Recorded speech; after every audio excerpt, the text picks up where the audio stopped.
नमस्कार, श्री स्वामी समर्थ. बघा, मी इथे सगळ्यांना आपल्या सेटच्या वस्तू आता घेऊन बसली आहे. आता ही सेवा कशी करायची याचा व्हिडिओ तर लवकरच जेव्हा मी सेवा करणार आहे तेव्हा माझ्या घरचा व्हिडिओ आणि ऑफिसचा व्हिडिओ नक्कीच तुम्हाला दाखवणार आहे, जेव्हा मी स्वामींसमोर आणि घरी देवाऱ्यासमोर करणार आहे. देवाऱ्यामध्ये आपल्या कुलदेवतांसमोर सुद्धा मी पूजा करत असते.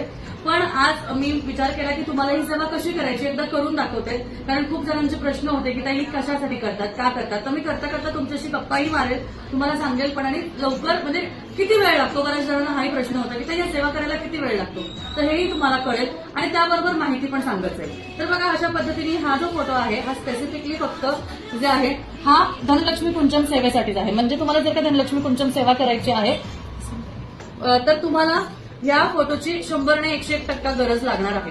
ठीक आहे. आता हा फोटो मी इथे मांडलेला आहे, पुढे प्लेट ठेवलेली आहे. गजांत लक्ष्मी, माता लक्ष्मीला प्रिय असतात म्हणून गजांत लक्ष्मी इथे दोन्हीकडे ठेवलेले आहेत. त्याचबरोबर इथं मोठी प्लेट मांडलेली आहे. आता यामध्ये मी वस्त्र ठेवणार आहे आणि या कुंचमला आपल्याला ठेवण्यासाठी एक प्लेट गरजेची आहे, जी आपल्याला सेटमध्ये मिळते, ती आपण ह्यामध्ये ठेवू. सगळ्यात महत्वाचं, कुंचम कधीही खाली ठेवायचं नसतं म्हणून त्यावर आपण कॉईन्स मांडून घेणार. म्हणजे जे कुंचम आहे ते आर्थिकरित्या आपल्याला मदत करते, आपली आर्थिक उन्नती करते, महालक्ष्मीला प्रिय आहे म्हणून लक्ष्मीला आवडतात कॉईन्स म्हणून आपण ते कॉईन्स तिथे मांडायचे.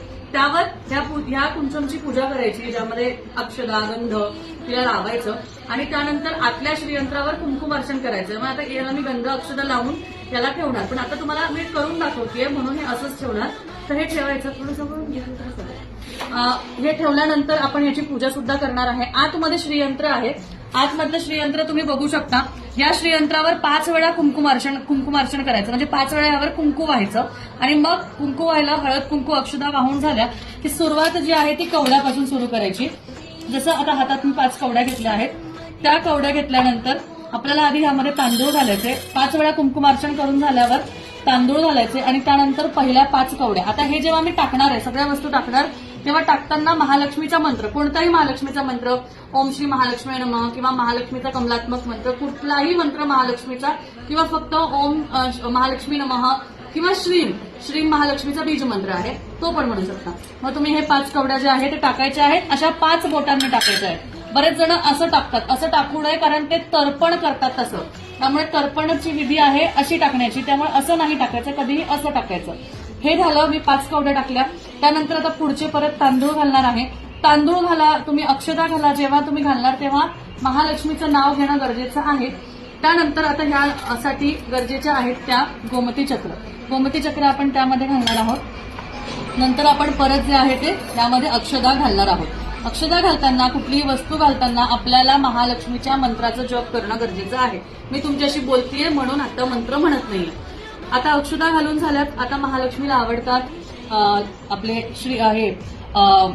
नारळ, लघु नारळ, तर ते लघु नारळ आपण ह्यामध्ये घालणार आहोत. सगळ्याची जी क्वांटिटी आहे ती 5-5 मिळते तुम्हाला, त्यामुळे ते तुम्हाला 5 एकत्रच घालायचे असतात.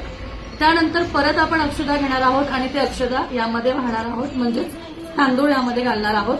तुम्ही ते सुद्धा 5 वेळा घाला आणि मग दुसरी गोष्ट टाका. त्यानंतर बघायला लागणार आहे आपल्याला कमळगट्टा. माता लक्ष्मीला कमळगट्टा प्रिय आहे म्हणून कमळगट्टा घालणार आहोत. परत त्यानंतर आपण ह्यामध्ये अक्षदा 5 वेळा घालणार आहोत. म्हणजे आपल्याला काय करायचं आहे, लेअर करत करत ही सेवा जी आहे ती करायची आहे. करताना महालक्ष्मीचं नाव घ्यायचं आहे. आता यानंतर महालक्ष्मीला सगळ्यात प्रिय गोष्ट जी आहे ती गुंजा. लाल गुंजा आपल्याकडे मिळतो, तुमच्याकडे पांढरा असेल तोही चालेल, तो सुद्धा तुम्हाला घालायचा आहे. परत तुम्हाला त्यामध्ये तांदूळ घालायचे आहेत. परत 3-4 वेळा तुम्हाला 5 वेळा टोटल तुम्हाला हे अक्षदा घालायचे, ते अखंड असायला हव्यात. आता यानंतर गरजेचे आहे मोती आणि पोवळा रत्न घालणार आहोत आपण, रत्न ह्यामध्ये घालणार आहोत. त्यानंतर तुम्हाला यानंतर परत अक्षदा ज्या आहेत त्या घालायच्या आहेत, त्या आपण 5 वेळा टाकायच्या, म्हणजे सगळ्याची क्वांटिटी ही 5 वेळा असायला हवी. यानंतर माता लक्ष्मीला आवडते लाल कवडी, ती लाल कवडी तुम्हाला यामध्ये घालायची आहे. परत पुढचे जे आहेत तुम्हाला अक्षदा यामध्ये 5 वेळा, असं करत करत सगळ्या ज्या वस्तू आहेत ना तुम्हाला घालायच्या, पण त्या 5 वेळा काउंट करायच्या, म्हणजे ते 5 काउंटमध्ये असायला हव्या, 5-5 वस्तू असायला हव्या. आता विष्णू चक्र, आपल्याकडे विष्णू चक्र सुद्धा ह्या सेटमध्ये नाही पण वेगळं तुम्हाला घ्यावं लागतं, हे सुद्धा लागतं, तर हे सुद्धा तुम्ही त्यामध्ये घालणार आहे. आणि ते घालताना तुम्हाला महालक्ष्मीच्या मंत्राचं पठण करायचं आहे. परत मी 5 वेळा तांदूळ घालणार आहे. आता ह्याबरोबर 5 वस्तू ना तुम्हाला तुमच्या घरातल्या टाकायच्या असतात, त्या आपण फक्त त्याच ताईंना सांगतो ज्या खूप गरजेच्या आहेत, लक्ष्मीला प्रिय आहेत आणि फक्त त्यांना सांगतो ज्यांच्याकडे आपला महालक्ष्मीचा कुंचम सेट ते आपल्याकडून घेतं. ठीक आहे. त्यानंतर रत्नसाठी तुम्हाला ही जी डबी आहे अशी मिळते. यातलं फक्त फोम काढायचा, रत्न काढले नाही तरी चालेल आणि ते ह्यामध्ये ठेवायचे. परत आपण जे आहे तांदूळ त्यामध्ये अर्पण करणार आहोत. अशा पद्धतीने तुम्हाला सगळे जे आहेत हे वस्तू टाकून झाल्या, ह्या सगळ्या वस्तू वाहून झाल्या की तुम्हाला ही सेवा पूर्ण अर्पण करायची आहे. शेवटी मोतीशंख हा सुद्धा तुम्हाला ह्याच्या मध्यभागी घालायचा आहे. आता बघा बऱ्याच ठिकाणी महालक्ष्मीची मूर्ती असते, ती मूर्ती सुद्धा तुम्ही या कुंचमवर ठेवू शकता. मोतीशंख सुद्धा तुम्ही ह्यामध्ये घातला की तुम्ही ह्यावर तांदूळ जे आहे ते अशा पद्धतीने ह्यावर व्हायचे आहेत. ठीक आहे. आणि हे झालं की तुम्हाला त्यानंतर ह्यावर महालक्ष्मीची मूर्ती घालायची आहे. महालक्ष्मीची मूर्ती तुमच्याकडे चांदीची असेल, पितळेची असेल चालेल.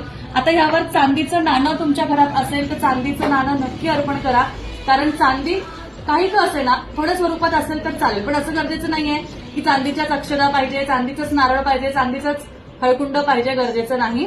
चांदीचं काहीही, अगदी अंगठी असेल ती सुद्धा धुवून टाकली तरी चालेल, धुवून वाहिली तरी चालेल. आता ही बघा पितळेची महालक्ष्मी आहे, तुमच्याकडे चांदीची असेल तरी चालेल. चांदीच्या महालक्ष्मीची स्थापना तुम्हाला कुंचमवर करायची आहे आणि अशा पद्धतीने ही सेवा तुम्हाला संपूर्ण इथे झाली की अशी देवीला अर्पण करायची. मंत्र म्हणायचे, आरती करायची, नैवेद्य दाखवायचा. आता महालक्ष्मीला मोतीशंख खूप आवडतो. आपण म्हणतो की मोतीशंख आपल्या बहिणींना भाऊ आवडतोच ना. मोतीशंख हा भाऊ आहे, लक्ष्मीचा भाऊ मानला जातो. एवढ्या बारीक गोष्टी तुम्हाला कोणी सांगणार नाही. या सगळ्या गोष्टी सांगून मार्गदर्शन करून आपल्याकडे ही सेवा सांगितली जाते. त्यामुळे मोतीशंख तुम्हाला महालक्ष्मीच्या समोर ठेवायचा आहे. हे जे गोमती चक्र असतात हे 2 घेतले तरी चालतात. आता सध्या मी एकच ठेवत आहे. आणि महालक्ष्मीला आवडते वाघकवडी, ती सुद्धा तुम्हाला इथे याच्यामध्ये व्हायची आहे. या सगळ्यांना गंध लावायचा बरं का. मी आता गंध लावत नाहीये म्हणून तुम्हाला हे असं दिसतंय, कारण मी व्हिडिओ फक्त तुम्हाला सेवा कशी करायची मला दाखवायची. आपल्या सेटमध्ये ही कमळाची फुलं मिळतात. ही कमळाची फुलं महालक्ष्मीला अर्पण करायची आणि ही जी फुलं अर्पण करतो तेव्हा असे समोर महालक्ष्मीच्या समोर तुम्ही लावू शकता. म्हणजे तिला कमळाची फुलं जी आहेत ही आपली जी पितळी कमळाची फुलं येतात ती तुम्ही देवीला अर्पण करू शकता. आणि तुमच्याकडे ओरिजिनल कमळ असेल, ओरिजिनल गुलाब असेल तेही वाहिलं तरीही चालेल. अशा पद्धतीने ही संपूर्ण सेवा तुमची झाली की ही धनलक्ष्मी कुंचम सेवा तुमची होते. पुस्तक जे मिळतं ज्यामध्ये अष्टक आहे, स्तोत्र आहे, कवच आहे ते वाचायचं असतं. आणि त्याचबरोबर विष्णूंना प्रिय, महालक्ष्मीला प्रिय आहे विष्णू आणि विष्णूंना प्रिय आहे लक्ष्मी. त्यामुळे विष्णूंची सुद्धा पूजा करायची आपल्याला, कारण जिथे विष्णूंची पूजा होते तिथे लक्ष्मीचा वास हा कायम राहतो. म्हणून हे जे विष्णू चिन्ह आहे हे तुम्हाला या कुंचमच्या समोर असं ठेवायचं आहे आणि ह्याचं सुद्धा पूजन अक्षदा गंध लावून तुम्हाला करायचं आहे. आता देवीला लागणारे अलंकार, सगळ्यात महत्वाचं देवीची ओटी भरायची. आपल्याकडे ब्लाऊज पीस असेल, साडी असेल, गरज नाहीये की नवीनच साडी म्हणजे अगदी विकतच आणायची. घरात एखादी तुमची नवीन साडी असेल, कोरी असेल, ती सुद्धा ओटी भरली तरी चालेल, ब्लाऊज पीस घेतला तरी चालेल. आणि त्यानंतर अलंकार म्हणून ह्या ज्या बांगड्या आपल्या सेटमध्ये येतात, या बांगड्यातल्या एक लाल, एक पिवळी आणि एक हिरवी घ्यायची.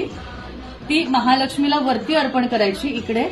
आणि त्यानंतर बाकीच्या ज्या आहेत त्या देवीच्या समोर इथे तुम्ही मोतीशंखाबरोबर इथे वाहू शकता. अशा पद्धतीने तुम्ही इथे ह्या खाली जरी समोर कुंचमच्या समोर अर्पण केल्या तरीही चालतात. आणि उरलेल्या ठिकाणी तुम्ही फुलांनी सुसज्ज करायचं ही तुमची धनलक्ष्मी कुंचम सेवा पूर्णपणे झाली. तर बघू शकता किती छान वाटतंय. आता मी हिला काहीच केलं नाहीये, गंध, अक्षदा, फुलं काहीच नाहीये, तरी ही सेवा इतकी सुंदर दिसतेय. आपले गज आसन पण इथे आहे, महालक्ष्मीची पूजा झालेली आहे, धनलक्ष्मी कुंचम सेवा झालेली आहे. कुठलंही फूल अक्षदा नाही केलंय, हे मी आता करून दाखवलीय तरी इतकं छान दिसतंय. केल्यावर तर किती प्रसन्न वाटेल हे तुम्हाला हे बघूनच लक्षात येईल. त्यामुळे जर का तुम्हाला ही धनलक्ष्मी कुंचम सेवा हवी असेल तर एक नाही 100% ही सेवा करून बघा. तुमच्या आयुष्यात आर्थिक उन्नती, आर्थिक प्रगती आणि त्याचबरोबर सुख समाधान त्या आल्याशिवाय राहणार नाही. त्यामुळे सेवा करायची आहे तर ओरिजिनल त्याचबरोबर पारंपरिक कुंचमवरच करा आणि त्यावरच करा ज्यामध्ये श्रीयंत्र आहे. आणि श्रीयंत्र हे फक्त आणि फक्त आपल्याकडील कुंचममध्ये आहे. इतर कुठल्याही ठिकाणी तुम्हाला श्रीयंत्र असलेलं कुंचम जरी मिळालं तरी ते कुंचम म्हणता येत नाही, कारण कुंचम हे महालक्ष्मीला प्रिय आहे. श्रीयंत्र गरजेचं आहे आणि पारंपरिक त्याची ठेवण गरजेची आहे, ज्यामध्ये त्याचे 3 लेअर्स असतात. हे महत्वाचं आहे. या किरकोळ गोष्टी असतात, हे तुम्हाला कोणी मार्गदर्शन करत नाही. आपल्याकडे हे संपूर्ण मार्गदर्शन करून तुम्हाला सांगितलं जातं. त्यामुळे वारंवार मला ह्या गोष्टी तुम्हाला म्हणाव्या लागतात.